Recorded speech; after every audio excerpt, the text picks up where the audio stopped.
Assalamualaikum warahmatullahi wabarakatuh. Jumpa kembali dalam Learning Channel Center.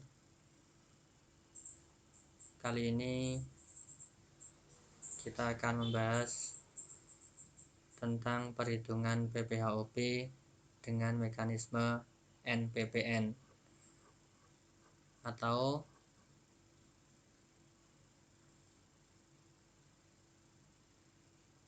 norma penghitungan penghasilan neto.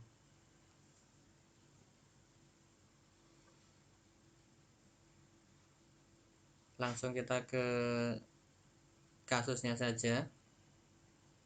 Nanti bisa dilihat untuk mengerjakannya. Pak Joni, seorang konsultan di Jakarta, punya istri yang tidak bekerja dan 3 anak. Pendapatan bruto sebagai jasa konsultan selama 2019 sebesar 900 juta rupiah. Selain itu, Pak Joni juga punya usaha budidaya ikan lele di Solo dengan omset bruto 700 juta rupiah. Pak Joni tidak melakukan pembukuan atau seluruh transaksi yang terjadi, baik yang berkaitan dengan usaha budidaya ikan lele maupun profesinya sebagai konsultan. Di sini Pak Joni mengajukan penggunaan NPPN atau norma penghitungan penghasilan neto kepada DJP dalam menentukan penghasilan netonya. NPPN untuk budidaya ikan lele adalah 22% dan NPPN untuk konsultan adalah 55%. Jadi kalau untuk menghitung NPPN itu sudah ditentukan prosentasenya untuk menentukan penghasilan neto dari usaha. Dan ini berbeda-beda bidang usahanya, nanti bisa dilihat di peraturan perpajakannya.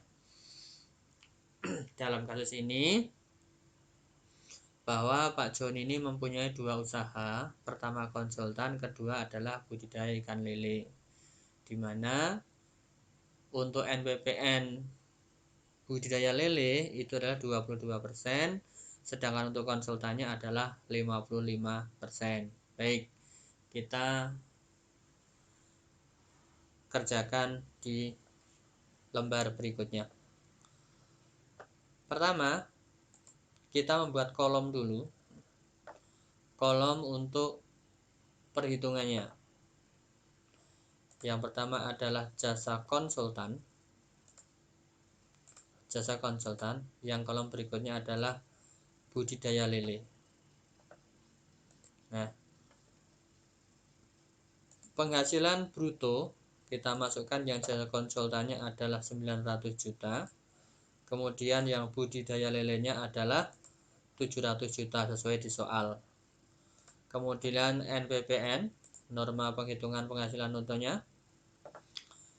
Kalau jasa konsultan, tadi kita lihat di sini adalah jasa konsul adalah 55%. Artinya NPPN penghasilan neto dari konsultan itu adalah 55% dari penghasilan bruto. Kemudian untuk budidaya lele itu adalah 22%. Oke, sekarang kita tentukan yaitu penghasilan netonya.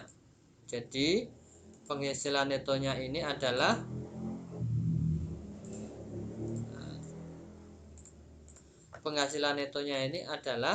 penghasilan bruto dikalikan persentase NPPN. Untuk jasa konsultan adalah 495 juta rupiah. Itu adalah dari angka 900 juta. 900 juta ini dikali dengan 55%.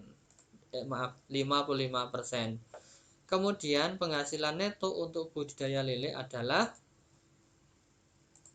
154 juta, itu berasal dari 700 juta dikali dengan 22% yang merupakan NPPN untuk tarif NPPN untuk budidaya lele. Kemudian kita menentukan total penghasilan neto. Nah, total penghasilan neto ini adalah penghasilan neto jasa konsultan ditambah dengan penghasilan neto budidaya lele. Adalah 649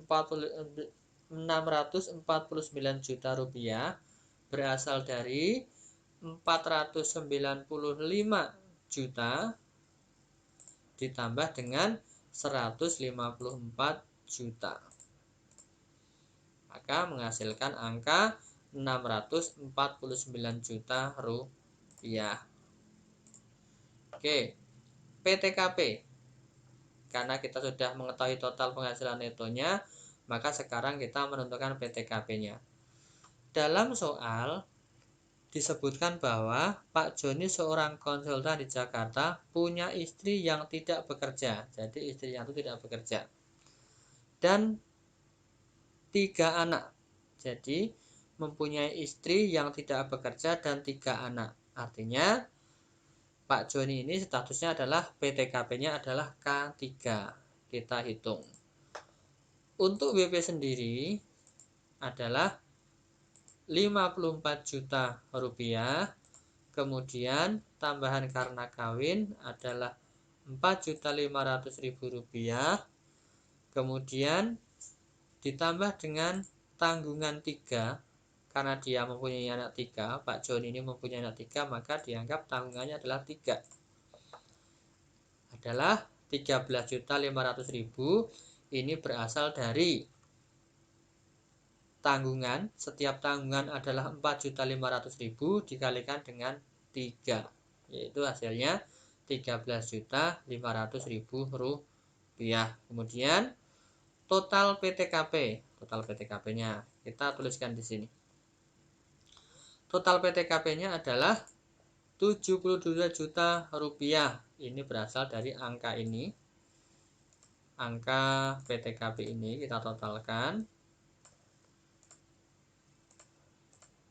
Ketemunya adalah 72 juta rupiah. Itulah total PTKP Pak Joni. Nah, sekarang setelah ketemu PTKP-nya, masuk pada penghasilan kena pajak.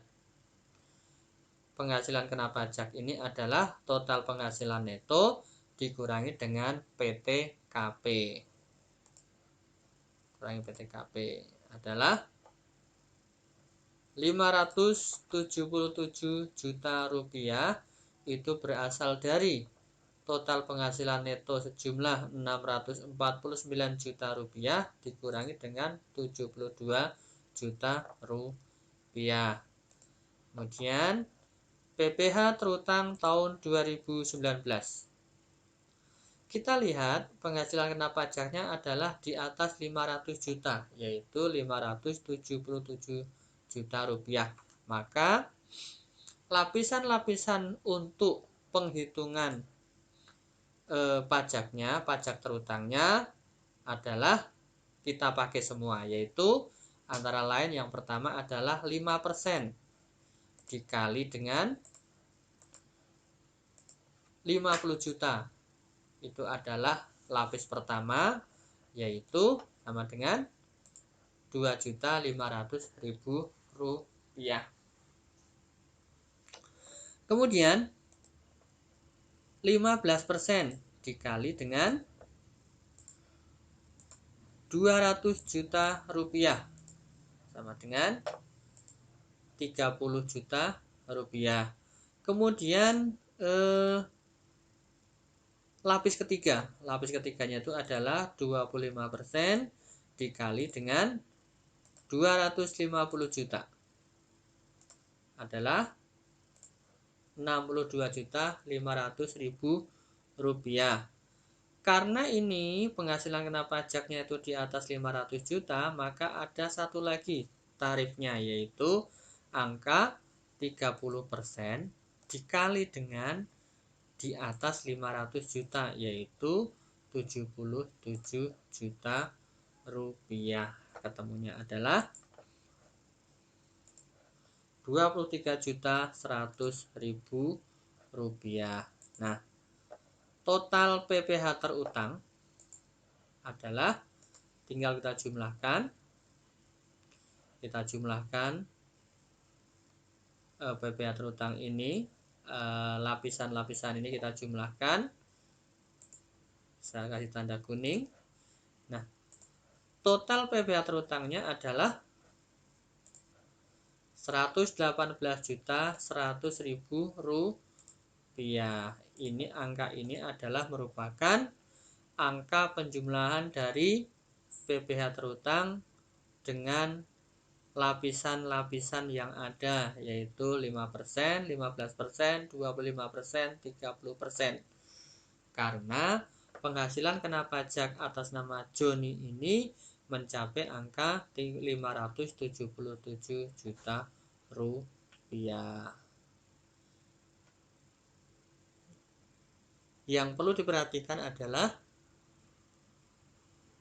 tentang NPPN. NPPN ini semua berbeda-beda setiap bidangnya. Namun begitu, nanti setiap ada case atau soal akan disebutkan tentang normanya untuk setiap bidang. Kalau mau cari tahu semuanya, bisa membuka peraturan perpajakan. Itu di internet banyak, silahkan untuk membuka sendiri. Baik, kemudian yang perlu diperhatikan lagi adalah terkait dengan PPh terutangnya, yaitu karena angka di sini menunjukkan di atas 500 juta, maka semua lapisan dipakai. Pertama 5%, kedua 15%, ketiga 25%, dan keempat adalah 30%. Sehingga total PPh terutangnya adalah 118.100.000 rupiah. Demikian contoh perhitungan PPh-OP mekanisme NPPN atau norma perhitungan penghasilan neto. Ini diperuntukkan kepada orang pribadi yang melaksanakan usaha dan hanya melakukan pencatatan, bukan pembukuan. Ini mudah, lebih mudah karena hanya mencatat tentang penghasilannya saja. Jadi hanya penghasilan saja, dan untuk menentukan penghasilan netonya dikalikan dengan tarif NPPN. Demikian yang bisa disampaikan terkait dengan penghitungan PPh-OP mekanisme NPPN. Semoga bermanfaat. Mohon maaf atas kekurangan, dan wassalamualaikum warahmatullahi wabarakatuh.